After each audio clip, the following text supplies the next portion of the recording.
Godavari global university Rajahmundry engineering, agriculture, pharmacy, health sciences degree కోర్సులకు అడ్మిషన్లు జరుగుతున్నవి. ఆంధ్రప్రదేశ్ ముఖ్యమంత్రి చంద్రబాబు నాయుడు సింగపూర్ పర్యటన నుంచి వచ్చిన తర్వాత అమరావతి నిర్మాణానికి సంబంధించి గ్రీన్ బ్లూ సోర్సెస్తో అమరావతిని ఎలా నిర్మించాలి అంటే ఒకవైపు గ్రీనరీ, మరోవైపు అమరావతికి ప్రత్యేక అలంకారంగా ఉండేటువంటి కాలువల నిర్వహణ, దీనిపైనే చంద్రబాబు నాయుడు ఫోకస్ పెట్టారు. అమరావతికి సంబంధించినటువంటి మాస్టర్ ప్లాన్లోనే దీనిపైన ఒక ప్రత్యేకమైనటువంటి చాప్టరే ఉంది. దానికి సంబంధించి ఏ విధమైనటువంటి ప్రణాళికని ఎలా అమలు చేయాలనే దానిపైన గతంలో కూడా రాష్ట్ర ప్రభుత్వం కసరత్తు చేసింది. అయితే సింగపూర్ పర్యటనలో చూసిన తర్వాత సిటీ ఇన్ గార్డెన్ అనేటువంటి కాన్సెప్ట్తో నేచర్ని ఎక్కడ డిస్టర్బ్ చేయకుండా చేస్తున్నటువంటి నిర్మాణ కార్యక్రమాలను పరిశీలించిన తర్వాత అధికారులకు ప్రత్యేక దిశానిర్దేశం చేశారు. ముఖ్యంగా అమరావతిలో వరద నీటి నిర్వహణ కోసం చేపడుతున్నటువంటి కాలువల నిర్మాణాన్ని ఒక ప్రత్యేక అలంకారంగా మార్చాలి అనేటువంటి ఆలోచనతో చంద్రబాబు నాయుడు పనిచేస్తున్నారు. ఒకసారి మనం చూద్దాం. వరద నీటి నిర్వహణకు సంబంధించి అమరావతిలో ఇచ్చినటువంటి ప్రణాళిక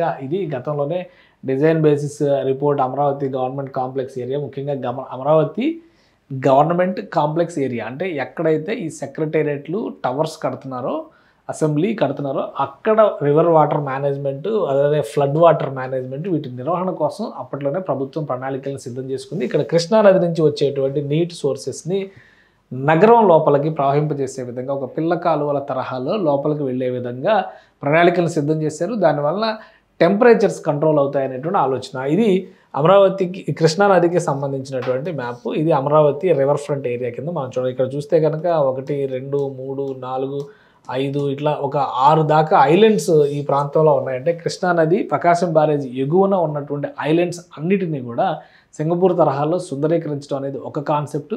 మరోవైపు అమరావతి లోపలికి ప్రవహించేటువంటి కాలువలు, వరద నీటి నిర్వహణ వ్యవస్థల్ని ప్రత్యేక అలంకరణగా మార్చాలనేటువంటి ఆలోచన. ప్రజెంట్ ఉన్నటువంటి టోపోగ్రఫీ అది. ఇప్పుడు డిజిటల్ ఎవల్యూషన్ మోడల్ అని చెప్పని దీన్ని డిజైన్ చేశారు. అమరావతి ఇది కృష్ణానది ఇటుపక్కన ప్రవహిస్తూ ఉంటుంది. కృష్ణా రివర్కి సంబంధించినటువంటి నీరు ఇది ఉంటుంది. అయితే ఇక్కడ అదనపు జలాలను తీసుకొచ్చేటువంటిది కొండవీడు, పాలవాగు. ఇక్కడ 2 కొండవీటి వాగు, పాలవాగు 2 వాగులు ప్రవహిస్తూ ఉంటాయి. వీటికి సంబంధించి గతంలో కొంత వరద తీవ్రత ఎక్కువ ఉన్నప్పుడు, భారీ వర్షాలు పడినప్పుడు అమరావతి ప్రాంతంలో కొన్ని ముంపు సమస్యలు ఉన్నాయి. వాటిలో ఒక పూర్తి స్థాయి కాలువల కింద ఇక్కడ ఉన్నటువంటి సరస్సులను కూడా ఉపయోగించుకుంది. ఇది నీరుకొండ ఏరియా.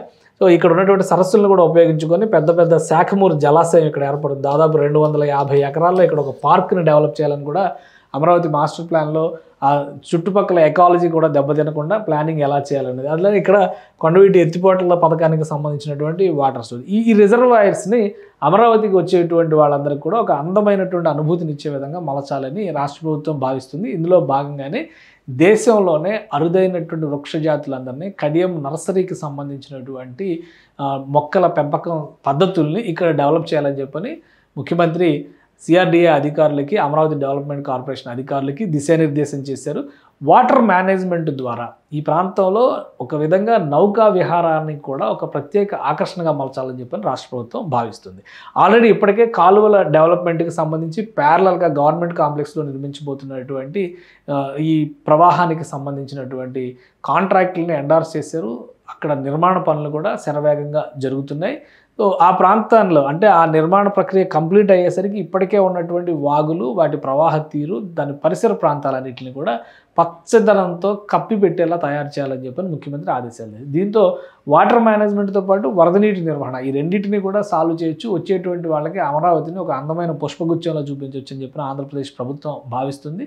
దీన్ని మరొకసారి అమరావతిలో కాలువల నిర్మాణ పద్ధతులు, నిర్మాణ శైలి, నిర్మాణానికి కావాల్సినటువంటి వసతులు, వాటి సుందరీకరణ, వీటి కోసం అవసరమైతే యోగా గురు, ప్రముఖ యోగా గురు బాబా రామ్దేవ్ ఆయన ఇన్స్టిట్యూట్ సలహాలు కూడా తీసుకోవాలి. ఎందుకంటే వాళ్ళు రిసార్ట్స్, నేచర్ ఫ్రెండ్లీ రిసార్ట్స్ తయారు చేయడంలో ఇలాంటి సంస్థలు చాలా అద్భుతంగా పనిచేసాయి కాబట్టి వాళ్ళ సహకారాన్ని తీసుకోవాలంటూ ముఖ్యమంత్రి ఆదేశాలు జారీ చేశారు. సో అమరావతిలో రాబోయేటువంటి రోజుల్లో ఒక అందమైనటువంటి పోలవనం కనిపించేటువంటి అవకాశాలు అయితే కనిపిస్తున్నాయి. సుమన్ టీవీలో మీ పర్సనల్ అండ్ బిజినెస్ ప్రమోషన్స్ కోసం కింది నెంబర్కి కాంటాక్ట్ చేయండి.